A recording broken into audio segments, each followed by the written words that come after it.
The Japanese agree that great coaching starts by looking back. Welcome to It Doesn't Take a Genius. Ramsey!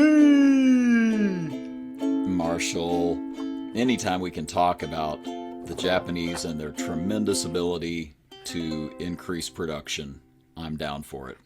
Such a fascinating culture. Especially when the Japanese agree 100% with us. With everything we're talking about. Yeah, I'm like, And they've been agreeing with us since the 6th century. Right. Yeah. So they started agreeing with us. Right after we started measuring time, apparently. and then, apparently they got on board later with us. But yeah, we may have accidentally. Oh, excuse me. Well, we could talk about the Meiji Restoration. We could also talk about MacArthur and Deming, helping them rebuild their economy in World War II. There are a number of places where they were like, all right, let's do this. And it's fascinating how their culture works. So. Oh, and yeah, they already had the tools. Yep. And so the idea today, we're talking about the power of Hansei. And apparently Hansei is it's something they still teach in the Japanese schools. So at the end of the school day, you spend a few minutes cleaning the classroom. All right, all the kids clean. Yep. And then you spend 10, 15 minutes reflecting on the day. Mm-hmm. Right? What went well? What did I learn? What's left to do? What am I going to do tomorrow? Right? There's just this period of reflection, right. And so it's just part of their educational system. Yeah. And then you look at, okay, how does that manifest itself today? And now it's a component of the Toyota Kaizen learning process. Yeah. You could even say you can't do Kaizen until you do Hansei. That it's got to be a part of it. Which was the little bit that I know. I know that it was hard to introduce it to the United States of America. That it was not part of our culture to be so self-reflective and self-critical as an after-action review in the modern era, I guess you could say, at least. Mm-hmm. But it was a big part of how they came back after you and I were in the industry when the whole accelerator debacle happened in the early 2000s, 2008 or 9, somewhere around there. I can't remember exactly when it happened, but Hansei was a big part of how they recovered from that bad press and sort of possible quality issue to some degree. So yeah, it's baked in. This is a part of the culture. Oh, definitely. So when you hear the word Hansei, or how do you pronounce it? Hansei. Well, I don't know. You know what? I don't even know if that's correct. Hansei. I've never actually heard it said. I've only had it written. So yeah. So the English translation would be something along the lines of self-reflection. Mm-hmm. Right. So you're not sitting around thinking about your feelings. Right. You could, but it's not necessarily that. It's not just, oh, this didn't go well, let me beat myself up. Right. I'm already feeling bad. I'm going to waller in all of my misery. Right. And it's not the blame game. We're all going to sit around and point. Yeah, it's his department's fault. If he was better at this, not me, it's them. That kind of thing. So it's this discipline of looking at, all right, what happened, what was my role in what happened, and then deciding what to do. I always like my question: what to do more, better, different, or less moving forward. Yep. And thinking of it, from the standpoint of, I think you made such a good point. As Americans, we don't do this. Right. We're all about the getting her done. Yeah. Yeah. We're gonna sell a bunch of cars, fix a bunch of cars, make widgets. Yep. Do the thing, and then yeah, if there's a period where we stop, if we have a monthly goal or a quarterly goal or whatever, we get to that, and then we immediately go, all right, new goal period, and we just start over. Yep. And we just keep running from one thing to the other without saying, all right, so what happened? What can we learn from this? Yep. Yep. And you think about the exceptions that kind of prove the rule. With the Blue Angels would be a good example. The Blue Angels, that is a high accountability environment, right? Like mistakes are extremely costly, life-threatening. And how do they end every single mission and every single practice run is they all take their insignias off, and they have an after-action review where they get very honest with each other. And I'm told that they put up a sign that says, it's not who's right, it's what's right. And then they start to do a debrief on what could have been better, what could have been different. But that's so, like, that's weird enough that it's sort of taught as a news item for the kind of work we do, right? Like, here's an example of a place where they do this. It's not the norm. No, yeah. They write articles about it in business magazines because it's so unusual to have Right. an after-action review, debrief. And you look at it just in we work a lot with the dealerships, Yeah. right? Ideally, in an ideal dealership situation, the month's over. They gather around the board. They had a great month. They celebrate the heck out of it. They high five each other, celebrate some personal best. Sometimes they celebrate, Mike. Sometimes they just say, all right, new Yeah, month. yeah. Best case scenario, they celebrate. Best case scenario, yeah. Most case scenario, they just go, month's over. You're Yep. all losers. Start over. Yep. You're Back all to zero, everybody. Yeah, you're zeros now. Yeah, you were a hero last month. That doesn't count. We don't care. Yep. And then they just start over again. Yep. And there's no conversation about, what worked, whether it was great or whether it was awful. Right. And we hear people talk about this. People will say, we ask about, who was the worst boss you ever had, who was the best boss you ever worked for, and what did you learn from both? Mm-hmm. And they'll always tell you they learn more from the bad boss than the good boss. Yeah. And a lot of people will tell you, well, we learned more from the struggles and when we didn't succeed than when we did. Mm-hmm. And that may be true, but there's a whole lot that can be learned from the success. Yep.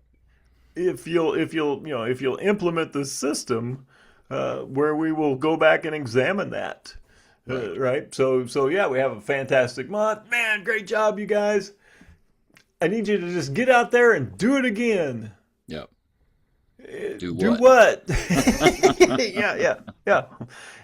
What are we gonna do again? Have a great month. Awesome. Yeah, you're just sitting there thinking, well, what did we do? Yeah. More, better, different, or less during the successful month that made it a success? So I will make a classical, a Western tradition classical connection, and we've talked about this in the recent episode about honor. That it's a quote from the Iliad. It's repeated a couple times. Always be the best, my son, excelling all others. This idea that you will try to hit excellence. You will constantly be reaching your potential.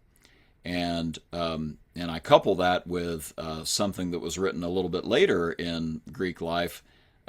Socrates, when he's basically at his court trial for corrupting the youth, and he's either going to be put into exile or he's going to have to kill himself.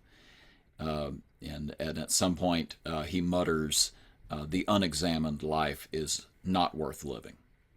And he basically says, if I can't be a part of this community and be constantly having these kinds of questions and trying to figure things out and wrestling to the truth of what's going on, I'd rather not even be a part of this. And so he checks out.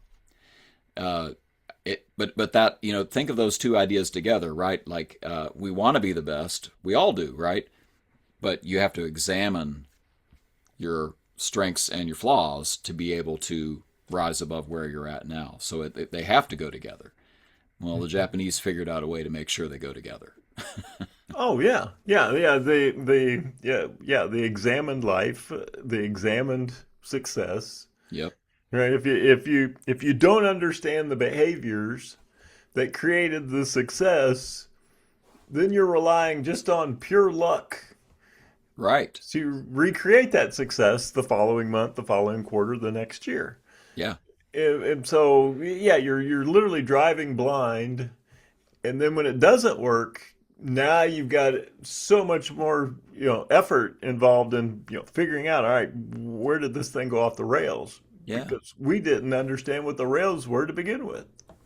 Yeah. And we don't, we've talked about the 4 disciplines of execution many times on the podcast. And one of the things that I always take from 4DX is the concept that, sure, I've got a wildly important goal. I've got this goal of excellence of being the best, but that's the goal. What's under my control? It's those what we call lead measures in the 4DX world. And so what are the lead measures? What are they?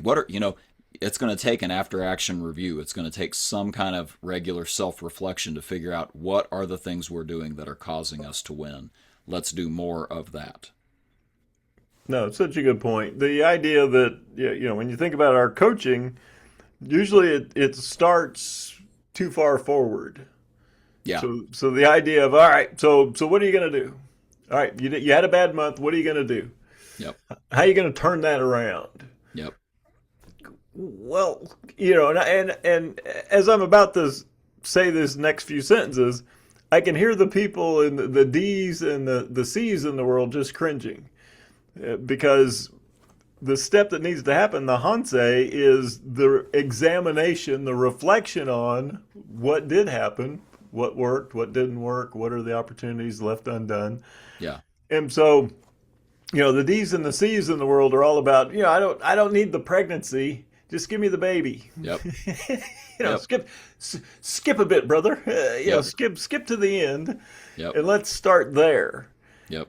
And with this Japanese tradition, which classical teaching, which more importantly Mark and Mike teaching tell you is that, we've got to figure out, all right, what happened that led to the results we're currently getting, and then what do we do based on that? What do we need to do differently if we want different results?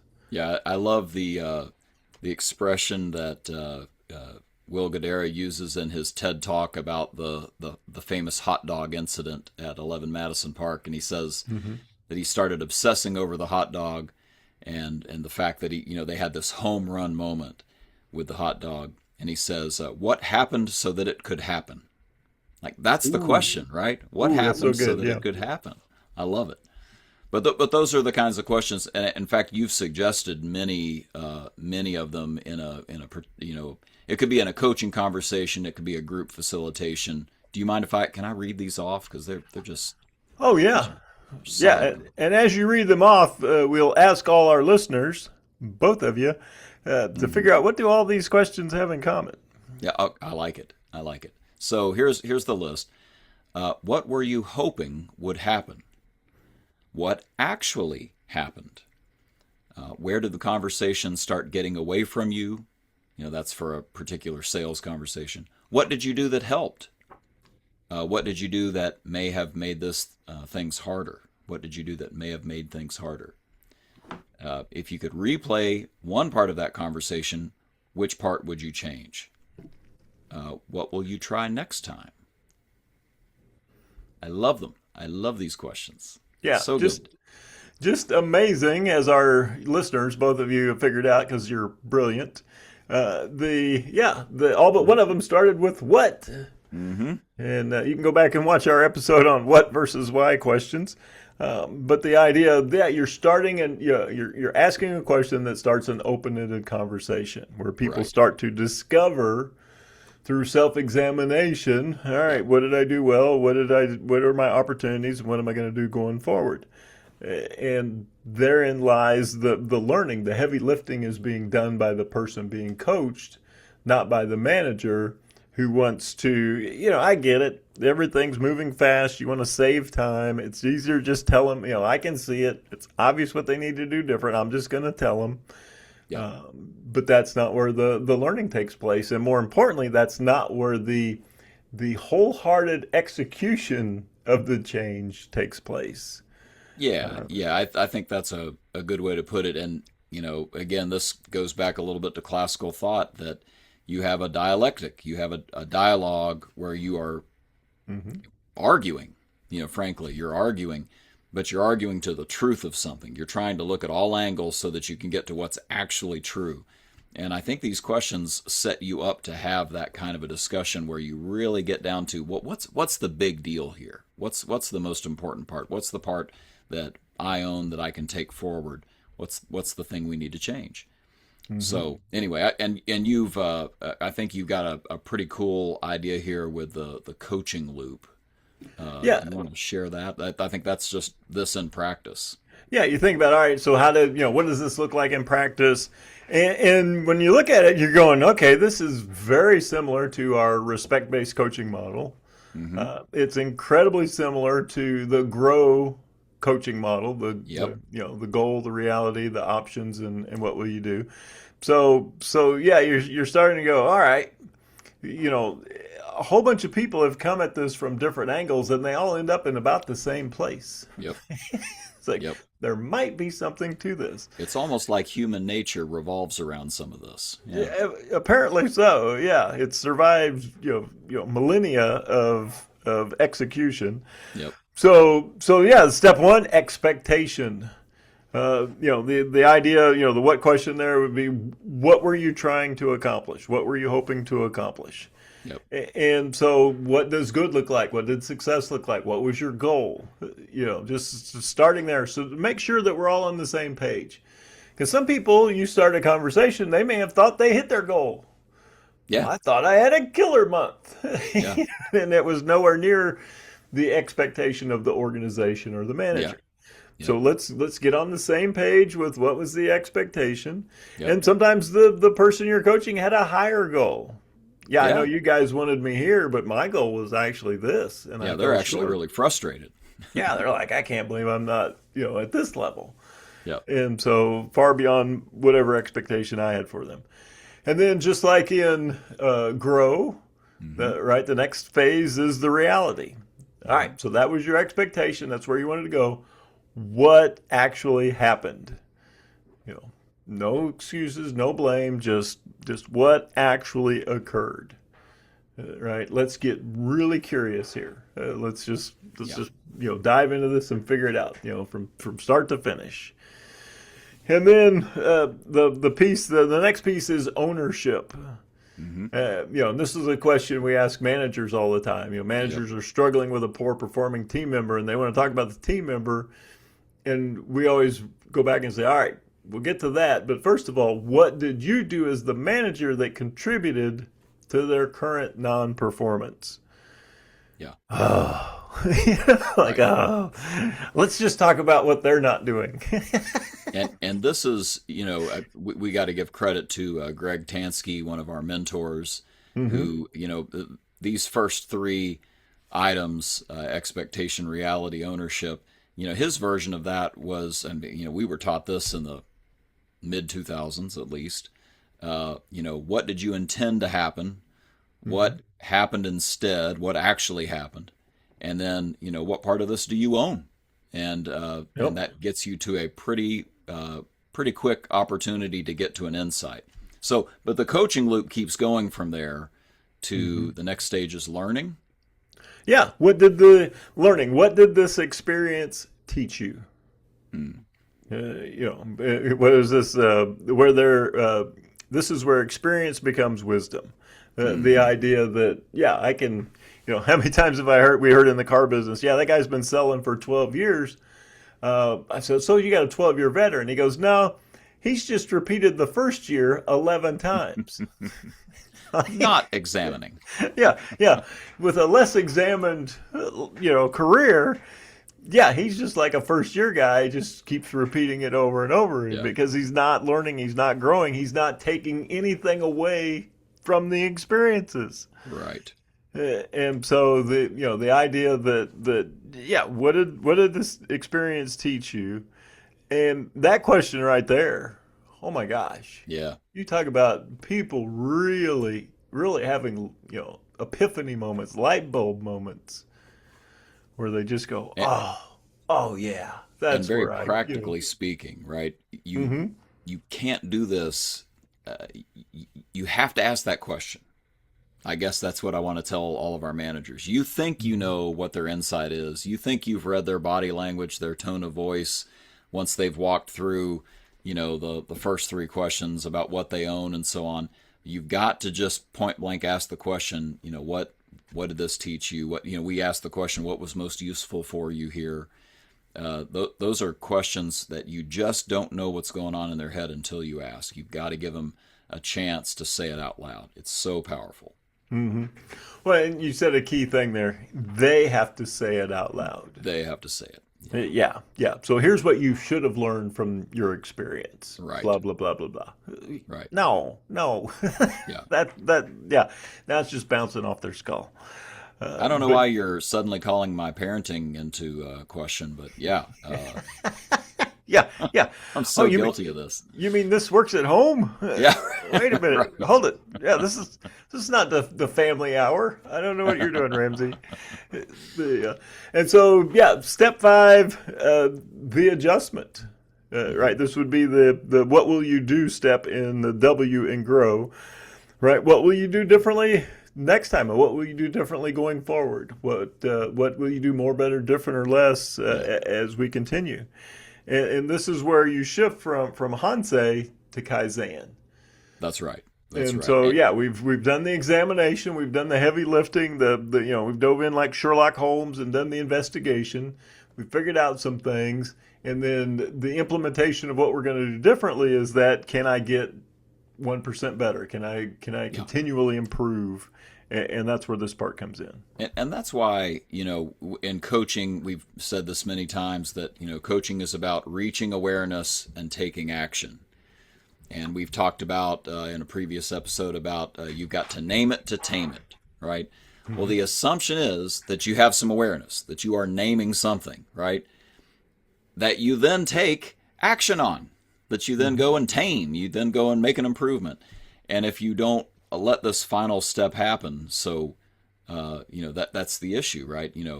What's your expectation? What's the reality? What do you own in this? Oh, I have some learning, and then finally, okay, now I'm making an adjustment. That makes it the coaching. That's why it's the coaching loop. It's not the coaching loop until you get to that stage, because now you're going to adjust something and go back and have the discussion again the next time and see what next thing you could change and adjust. Oh, definitely. Well, it's so easy. And it feels so natural to stop at the learning phase. Yes. What did you learn from this? What did this experience teach you? And they have this epiphany, and you're both sitting there kind of marveling at it. Like, wow. Oh, yeah. That is, I think you've come to the core of it. Like, this was a great talk. Yep. I'm so glad we figured this out. And then we leave. And we never speak of it again. Yeah. Never speak of it again. And nothing never decide changes. what we're going to do. Yep. But it feels like you had, people had your conversation with so-and-so go, oh, it was miraculous. Like we figured some stuff out and we really just, we're on the same page and awesome. So what are they going to do different? Oh, we didn't talk about that. Yeah, we were so impressed with ourselves that we figured some stuff out. that we got distracted by our epiphany. So I have a new client, and she is so clever. For her office, she realized that we were doing that part of the coaching loop individually, and she said, wait a minute, my leadership team, we need to hear each other and what we're getting out of this, what we're finding useful, so we can make a group commitment. And so we've made that adjustment now for the next intervention, but this is she acts on so many different things. She takes so much ownership and action. She's now just pushing that down to the rest of her people to make it a culture. It's going to be so cool, right? But you have to be willing to execute if you're going to do that. Oh, 100%. the execution, and people will at some point become tired of the meeting that doesn't end in an action step. Yeah. Yeah, you get people who are like, these Yeah. meetings are a waste of It's a time. waste They're of time. pointless. Yeah, we talk about stuff, but nothing ever changes, right? If you're hearing all those statements in the meeting after the meeting, Yep. then you know that all right, we haven't gotten to the commitment phase. The adjustment, the commitment to what are we going to do, more, better, different, or less, with ownership.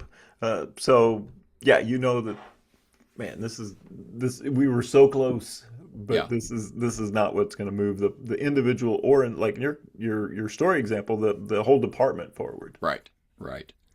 Well, so we talked a little bit about, it has to be the employee saying it, not you. It has to be the person who's supposed to be doing the reflecting, not you.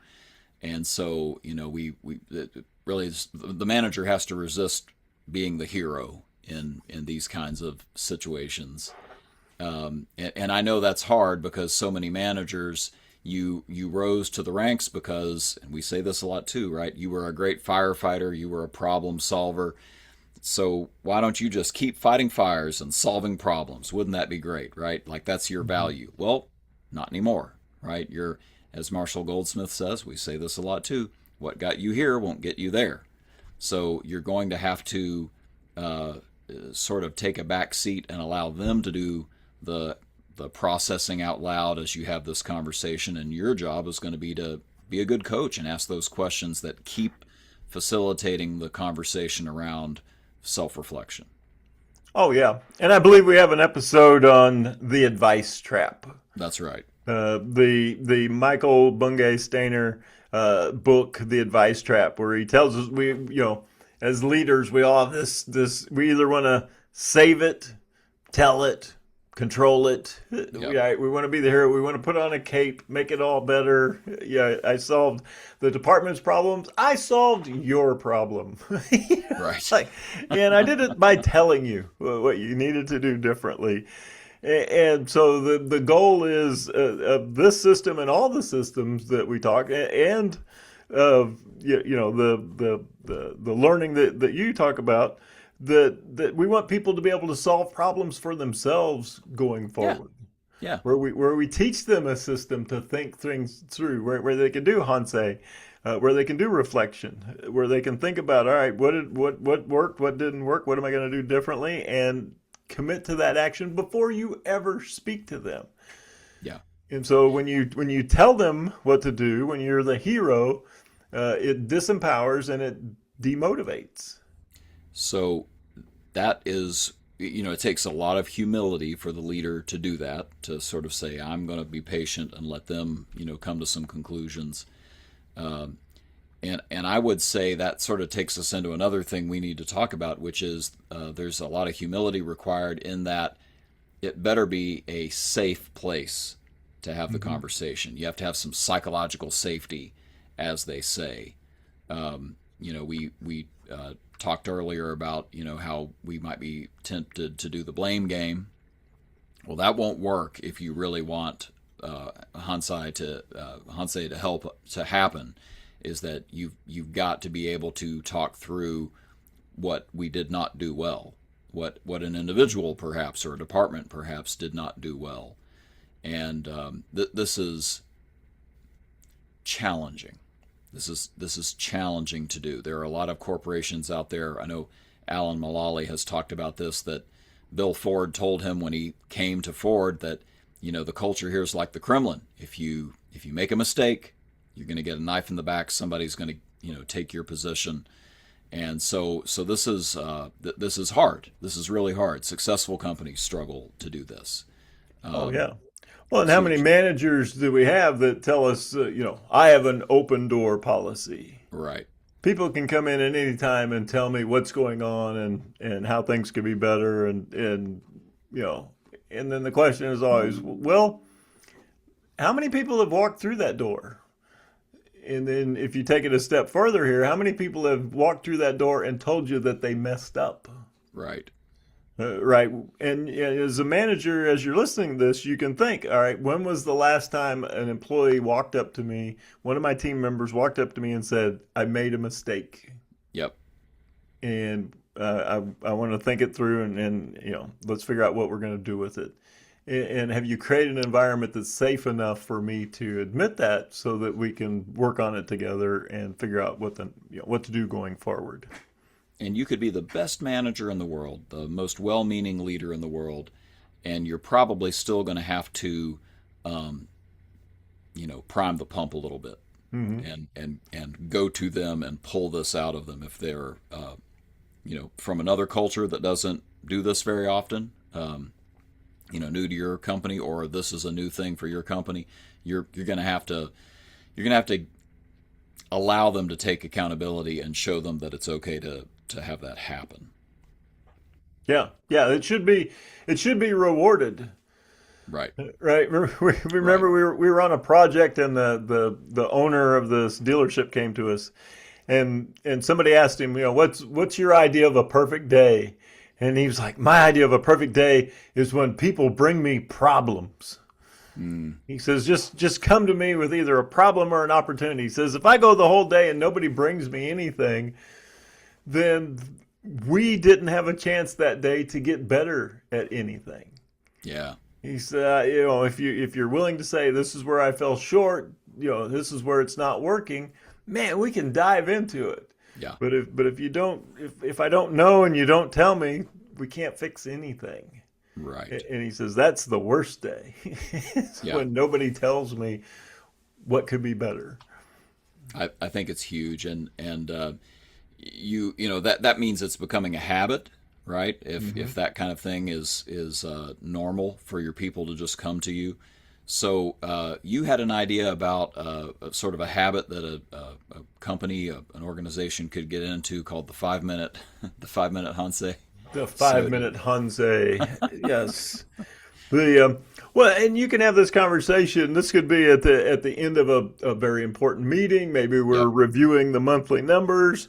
Could be just at the end of a customer interaction. Just that one interaction. All right, so you worked with this customer. Maybe the project's done, and then take 5 minutes. All right, so the customer's left. The project's over. What went well? What didn't go as well as you wanted? All right. What was your contribution to both outcomes? Mm-hmm.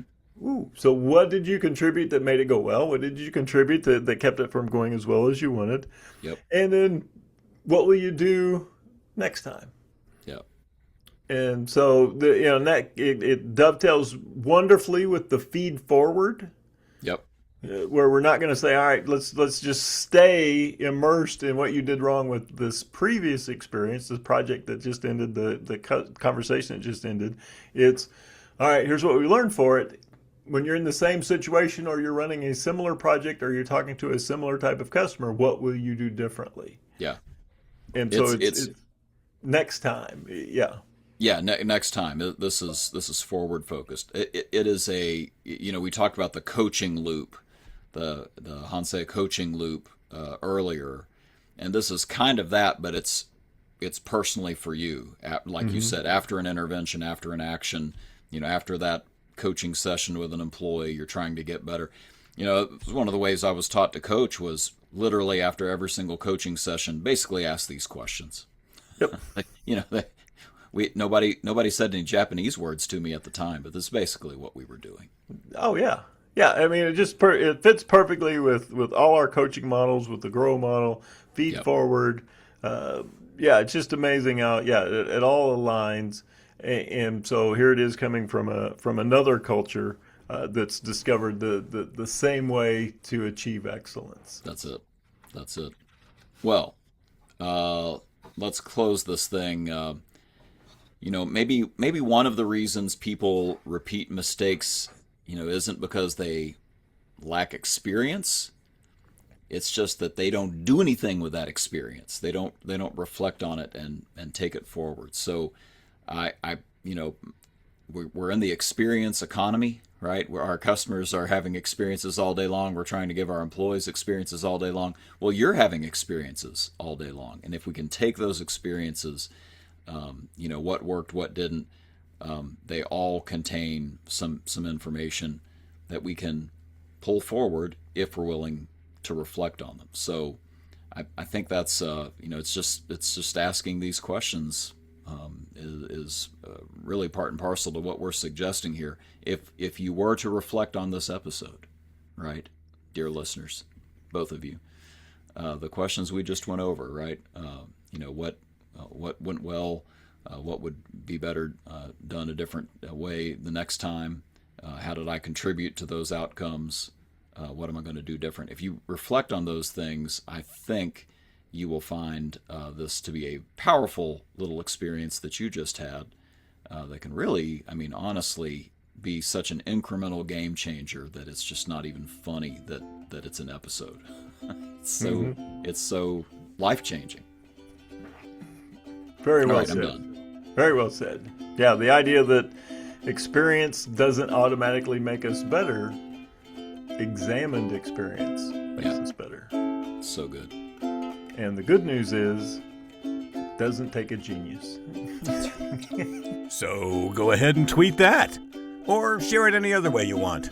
As always, there are no rights reserved, no trademarks, no copyrights. Share it if you want to. And join us next time on It Doesn't Take a Genius. That's good enough.